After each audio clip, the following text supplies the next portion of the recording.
Akashvani.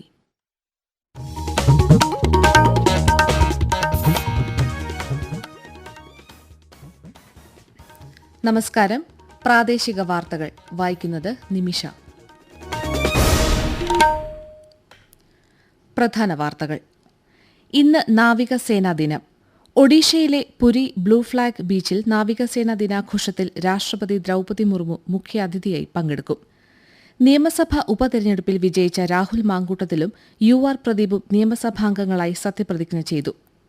European ബഹിരാകാശ ഏജൻസിയുടെ ഇരട്ട ഉപഗ്രഹ ദൌത്യമായ പ്രോബ 3 PSLV C-59 ഉപയോഗിച്ച് ISRO വൈകിട്ട് വിക്ഷേപിക്കും. അകാലിദൾ നേതാവും പഞ്ചാബ് മുൻ ഉപമുഖ്യമന്ത്രിയുമായ സുഖ്ബീർ സിംഗ് ബാദലിനു നേരെ വധശ്രമം. സഹകരണ മേഖലയ്ക്ക് ശക്തമായി മുന്നോട്ടുപോകാൻ നിയമ ഭേദഗതികളിലൂടെ ഗവൺമെന്റ് വഴിയൊരുക്കിയിട്ടുണ്ടെന്ന് മന്ത്രി VN വാസവൻ. ISL ഫുട്ബോളിൽ ഇന്ന് ഹൈദരാബാദ് FC ഗോവയെ നേരിടും. വാർത്തകൾ വിശദമായി. ഇന്ന് നാവികസേനാ ദിനം. രാജ്യത്തിന്റെ സമുദ്രാതിർത്തി സംരക്ഷണത്തിൽ നിർണായക പങ്കുവഹിക്കുന്ന നാവിക ഉദ്യോഗസ്ഥരുടെ വീരോചിത പരിശ്രമങ്ങൾക്ക് ആദരം നൽകാനാണ് എല്ലാ വർഷവും ഡിസംബർ 4-ന് നാവികസേനാ ദിനം ആചരിക്കുന്നത്. നവീകരണത്തിലൂടെയും സ്വദേശീവൽക്കരണത്തിലൂടെയും കരുത്തും ശക്തിയുമെന്നതാണ് ഈ വർഷത്തെ ദിനാചരണ പ്രമേയം. 1971 ഇന്ത്യ പാകിസ്ഥാൻ യുദ്ധത്തിൽ തുറമുഖ നഗരമായ കറാച്ചിക്കുനേരെ നടത്തിയ ട്രൈഡന്റ് ദൌത്യത്തിന്റെ സ്മരണാർത്ഥമാണ് ഡിസംബർ 4 ദിനാചരണത്തിന് തെരഞ്ഞെടുത്തത്. ഒഡീഷയിലെ പുരി ബ്ലൂ ഫ്ളാഗ് ബീച്ചിൽ നാവികസേനാ ദിനാഘോഷത്തിൽ ഉച്ചകഴിഞ്ഞ് രാഷ്ട്രപതി ദ്രൌപദി മുർമു മുഖ്യാതിഥിയായി പങ്കെടുക്കും. MiG-29K ഹോക്ക് യുദ്ധവിമാനങ്ങളുടെ വ്യോമാഭ്യാസങ്ങൾ, മാർക്കോസിന്റെ യുദ്ധ അഭ്യാസങ്ങൾ, അന്തർവാഹിനി പ്രവർത്തനങ്ങൾ, അംഫിബിയസ് ലാൻഡിംഗുകൾ, യുദ്ധക്കപ്പലുകളുടെ റോക്കറ്റ് ഫയറിംഗ് എന്നിവ ചടങ്ങിൽ അവതരിപ്പിക്കും. സമാനതകളില്ലാത്ത ധൈര്യത്തോടെയും അർപ്പണബോധത്തോടെയും രാജ്യത്തെ സമുദ്രാതിർത്തി സംരക്ഷിക്കുന്ന ഇന്ത്യൻ നാവികസേനയിലെ ധീരരായ ഉദ്യോഗസ്ഥരെ അഭിവാദ്യം ചെയ്യുന്നതായി പ്രധാനമന്ത്രി നരേന്ദ്രമോദി പറഞ്ഞു. അവരുടെ പ്രതിബദ്ധത നമ്മുടെ രാജ്യത്തിന്റെ കരുത്തും സുരക്ഷയും സമൃദ്ധിയും ഉറപ്പാക്കുന്നതായും നാവികസേന ദിനാശംസ നേർന്ന് അദ്ദേഹം എക്സ് പോസ്റ്റിൽ കുറിച്ചു. നാവികസേനാ ദിനത്തോടനുബന്ധിച്ച് ഇന്ത്യൻ നാവികസേനാംഗങ്ങൾക്കും അവരുടെ കുടുംബാംഗങ്ങൾക്കും രാജ്യരക്ഷാ മന്ത്രി രാജ്നാഥ് സിംഗ് ആശംസ നേർന്നു. ദേശീയ സുരക്ഷയിലും സമുദ്രാതിർത്തി കാക്കുന്നതിലും നാവികസേന വഹിക്കുന്ന പങ്ക് സുപ്രധാനമാണെന്ന് അദ്ദേഹം സമൂഹമാധ്യമത്തിൽ കുറിച്ചു. അത്യാധുനിക സാങ്കേതിക വിദ്യയ്ക്ക് അനുസൃതമായി റെയിൽവേ ട്രാക്കുകൾ തുടർച്ചയായി നവീകരിക്കുന്നുണ്ടെന്ന് റെയിൽവേ മന്ത്രി അശ്വനി വൈഷ്ണവ് പറഞ്ഞു. ഓട്ടോമാറ്റിക് ട്രെയിൻ പ്രൊട്ടക്ഷൻ സിസ്റ്റം കവാച്ച് വികസിപ്പിക്കുന്നത് പൂർത്തിയായതായി അദ്ദേഹം ചോദ്യോത്തരവേളയിൽ ലോക്സഭയിൽ അറിയിച്ചു. ഓരോ യാത്രക്കാരനും യാത്രാ സബ്സിഡി നൽകാനാണ് റെയിൽവേ ലക്ഷ്യമിടുന്നതെന്നും റെയിൽവേ മന്ത്രി പറഞ്ഞു. നിയമസഭാ ഉപതെരഞ്ഞെടുപ്പിൽ വിജയിച്ച രാഹുൽ മാങ്കൂട്ടത്തിലും UR പ്രദീപും നിയമസഭാംഗങ്ങളായി സത്യപ്രതിജ്ഞ ചെയ്തു. നിയമസഭാ മന്ദിരത്തിലെ R ശങ്കരനാരായണൻ തമ്പി മെമ്പേഴ്സ് ലോഞ്ചിൽ നടന്ന ചടങ്ങിൽ സ്പീക്കർ AN ഷംസീർ, മുഖ്യമന്ത്രി പിണറായി വിജയൻ, പ്രതിപക്ഷ നേതാവ് VD സതീശൻ, മന്ത്രിമാർ, MLAമാർ തുടങ്ങിയവർ പങ്കെടുത്തു. UR പ്രദീപ് ചേലക്കരയിൽ നിന്നും രാഹുൽ മാങ്കൂട്ടത്തിൽ പാലക്കാട് നിന്നുമാണ് നിയമസഭയിലേക്ക് തെരഞ്ഞെടുക്കപ്പെട്ടത്. രാഹുൽ മാങ്കൂട്ടത്തിൽ ആദ്യമായാണ് നിയമസഭാ അംഗമാകുന്നത്. UR പ്രദീപിന്റെ രണ്ടാം ഊഴമാണിത്. യൂറോപ്യൻ ബഹിരാകാശ ഏജൻസിയുടെ ഇരട്ട ഉപഗ്രഹ ദൌത്യമായ പ്രോബ 3 ഇന്ന് PSLV C-59 ഉപയോഗിച്ച് ISRO വിക്ഷേപിക്കും. ശ്രീഹരിക്കോട്ടയിലെ സതീഷ് ധവാൻ ബഹിരാകാശ കേന്ദ്രത്തിൽ വൈകിട്ട് 4:08 വിക്ഷേപണം. Desk report. ISROയുടെ വാണിജ്യ വിഭാഗമായ ന്യൂ സ്പേസ് ഇന്ത്യ ലിമിറ്റഡും യൂറോപ്യൻ സ്പേസ് ഏജൻസിയും സഹകരിച്ചാണ് പ്രോബ 3 ദൌത്യം നയിക്കുന്നത്. യൂറോപ്യൻ സ്പേസ് ഏജൻസി നിർമ്മിച്ച കൊറോണഗ്രാഫ്, ഒക്യുൽറ്റർ എന്നീ പേടകങ്ങളെ ISRO ഒറ്റ വിക്ഷേപണ വാഹനത്തിൽ ബഹിരാകാശത്തേക്ക് അയക്കുന്ന പ്രത്യേക ദൌത്യമാണ് പ്രോബ 3. ISROയുടെ മറ്റ് ദൌത്യങ്ങൾക്കൊന്നുമില്ലാത്ത ചില പ്രത്യേകതകൾ പ്രോബ 3 ദൌത്യത്തിനുണ്ട്. സൂര്യന്റെ അന്തരീക്ഷത്തിൽ ഏറ്റവും ബാഹ്യഭാഗത്തുള്ളതും ചൂടേറിയതുമായ കൊറോണയെക്കുറിച്ച് പഠിക്കുകയാണ് പ്രോബ 3-ലെ 2 കൃത്രിമ ഉപഗ്രഹങ്ങളുടെ ലക്ഷ്യം. നിശ്ചിത ഉയരത്തിൽ ഒരു പേടകത്തിന് മുന്നിൽ മറ്റൊരു പേടകം വരുന്ന തരത്തിൽ പ്രത്യേകമായി വിന്യസിക്കപ്പെടുന്ന കൊറോണഗ്രാഫും ഒക്യുൽറ്ററും ബഹിരാകാശത്ത് കൃത്രിമമായി സൂര്യഗ്രഹണം സൃഷ്ടിക്കും. അകാലിദൾ നേതാവും പഞ്ചാബ് മുൻ ഉപമുഖ്യമന്ത്രിയുമായ സുഖ്ബീർ സിംഗ് ബാദലിനു നേരെ വധശ്രമം. അമൃത്സറിലെ സുവർണ ക്ഷേത്ര കവാടത്തിൽ അദ്ദേഹത്തിന് നേരെ വെടിവെപ്പുണ്ടായി. സുഖ്ബീർ സിംഗ് ബാദൽ പരിക്കേൽക്കാതെ രക്ഷപ്പെട്ടു. സിഖുകാരുടെ പരമോന്നത സംഘടനയായ അകാൽ തഖ്ത് നൽകിയ ശിക്ഷയുടെ ഭാഗമായി സുഖ്ബീർ സിംഗ് ബാദൽ സുവർണ ക്ഷേത്രത്തിനു മുന്നിൽ വീൽചെയറിൽ ഇരിക്കുമ്പോഴായിരുന്നു വെടിവെപ്പ്. പ്രവേശന കവാടത്തിൽ വീൽചെയറിൽ ഇരിക്കുമ്പോൾ നരേൻ സിംഗ് എന്നയാളാണ് റിവോൾവർ എടുത്ത് അദ്ദേഹത്തിന് നേരെ വെടിയുതിർത്തത്. ഗേറ്റിൽ നിന്നിരുന്ന ശിരോമണി ഗുരുദ്വാര പ്രബന്ധക് കമ്മിറ്റി അംഗങ്ങൾ ഉടൻ തന്നെ പ്രതിയെ കീഴടക്കി പോലീസിന് കൈമാറി. സുഖ്ബീർ സിംഗ് ബാദലിന് നേരെയുണ്ടായ ആക്രമണത്തെ കേന്ദ്രമന്ത്രി രവ്നീത് സിംഗ് ബിട്ടു അപലപിച്ചു.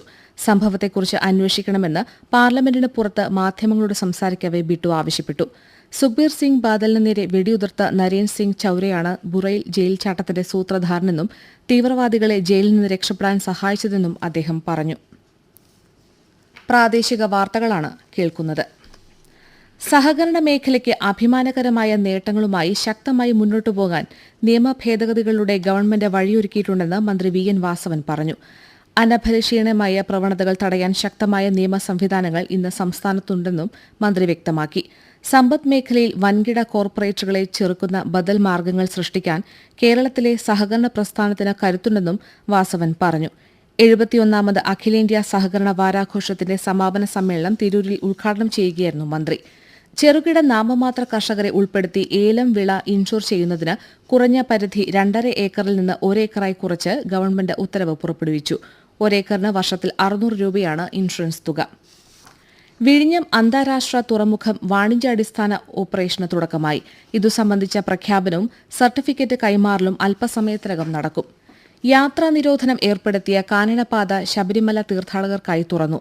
മുൻ വർഷത്തേക്കാൾ കൂടുതൽ ഭക്തരാണ് ഇത്തവണ കാനനപാത തിരഞ്ഞെടുക്കുന്നത്. കൂടുതൽ വിവരങ്ങളുമായി ആകാശവാണി ഇടുക്കി പ്രതിനിധി രതീഷ് കൃഷ്ണ. മുക്കുഴി, സത്രം, പുല്ലുമേട് വഴിയുള്ള കാനനപാതയിലൂടെ ശബരിമല തീർത്ഥാടകർ പ്രവേശിച്ചു തുടങ്ങി. പ്രതികൂല കാലാവസ്ഥയെ തുടർന്ന് തിങ്കളാഴ്ച ഉച്ചയ്ക്ക് മുതൽ കാനനപാതയിലൂടെയുള്ള യാത്ര താൽക്കാലികമായി നിരോധിച്ചിരുന്നു. സഞ്ചാരയോഗ്യമെന്ന വനംവകുപ്പിൽ നിന്ന് റിപ്പോർട്ട് ലഭിച്ചതിനെ തുടർന്നാണ് ഭക്തർക്കായി പാത തുറന്നത്.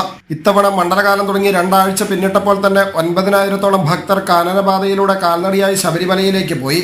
വിവിധ വകുപ്പുകളുടെ നേതൃത്വത്തിൽ സത്രത്തിൽ അയ്യപ്പ ഭക്തർക്ക് വേണ്ട അടിസ്ഥാന സൗകര്യങ്ങൾ ക്രമീകരിച്ചിട്ടുണ്ട്. റെയിൽവേ സ്റ്റേഷനുകൾ നവീകരിക്കുന്ന കേന്ദ്ര ഗവൺമെന്റിന്റെ അമൃത് ഭാരത് പദ്ധതിയിൽ ഉൾപ്പെടുത്തി ഷൊർണൂർ റെയിൽവേ സ്റ്റേഷനിലെ പുതിയ കവാടവും ടിക്കറ്റ് കൌണ്ടറും യാത്രക്കാർക്ക് തുറന്നു നൽകി. കൂടുതൽ വിവരങ്ങളുമായി ആകാശവാണി പാലക്കാട് ജില്ലാ പ്രതിനിധി ഫൈസൽ അലിമുത്ത്. ഇടതുഭാഗത്ത് 5ഉം വലതുഭാഗത്ത് 3ഉം ആയി ആകെ 8 കൌണ്ടറുകളാണ് സജ്ജീകരിച്ചിരിക്കുന്നത്. റെയിൽവേ സ്റ്റേഷനിൽ എത്തുന്ന യാത്രക്കാർക്ക് ഇനി മുതൽ പുതിയ കവാടത്തിലൂടെ പ്ലാറ്റ്ഫോമിലെത്താം. അമൃത് ഭാരത് പദ്ധതിയിൽ ഉൾപ്പെടുത്തി 13 കോടിയോളം രൂപയുടെ നവീകരണ പ്രവർത്തനങ്ങളാണ് ഷൊർണൂർ റെയിൽവേ സ്റ്റേഷനിൽ നടക്കുന്നത്. അഴുക്കുചാൽ, സുരക്ഷാഭിത്തി എന്നിവയുടെ നിർമ്മാണം അവസാന ഘട്ടത്തിലാണ്. മുഴുവൻ പണികളും ഈ മാസം അവസാനത്തോടെ പൂർത്തിയാവുമെന്ന് റെയിൽവേ അധികൃതർ പറഞ്ഞു. ISL ഫുട്ബോളിൽ ഇന്ന് ഹൈദരാബാദ് എഫ് സി ഗോവയെ നേരിടും. ഹൈദരാബാദിൽ വൈകിട്ട് 7:30-നാണ് മത്സരം.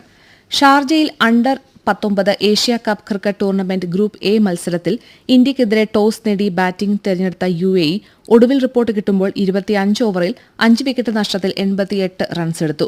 ഗ്രൂപ്പ് എയിലെ മറ്റൊരു മത്സരത്തിൽ ദുബായ് രാജ്യാന്തര സ്റ്റേഡിയത്തിൽ ജപ്പാനെതിരെ ടോസ് നേടിയ പാകിസ്ഥാൻ 30 ഓവറിൽ 5 വിക്കറ്റ് നഷ്ടത്തിൽ 118 റൺസ് നേടിയിട്ടുണ്ട്. മസ്കറ്റിൽ പുരുഷ ഹോക്കി ജൂനിയർ ഏഷ്യ കപ്പിൽ ഇന്ത്യ ഇന്ന് ഫൈനലിൽ പാകിസ്ഥാനെ നേരിടും. ഇന്നലെ 2ാം സെമിയിൽ മലേഷ്യയെ 3-1 പരാജയപ്പെടുത്തിയാണ് നിലവിലെ ചാമ്പ്യന്മാരായ ഇന്ത്യയുടെ ഫൈനൽ പ്രവേശം.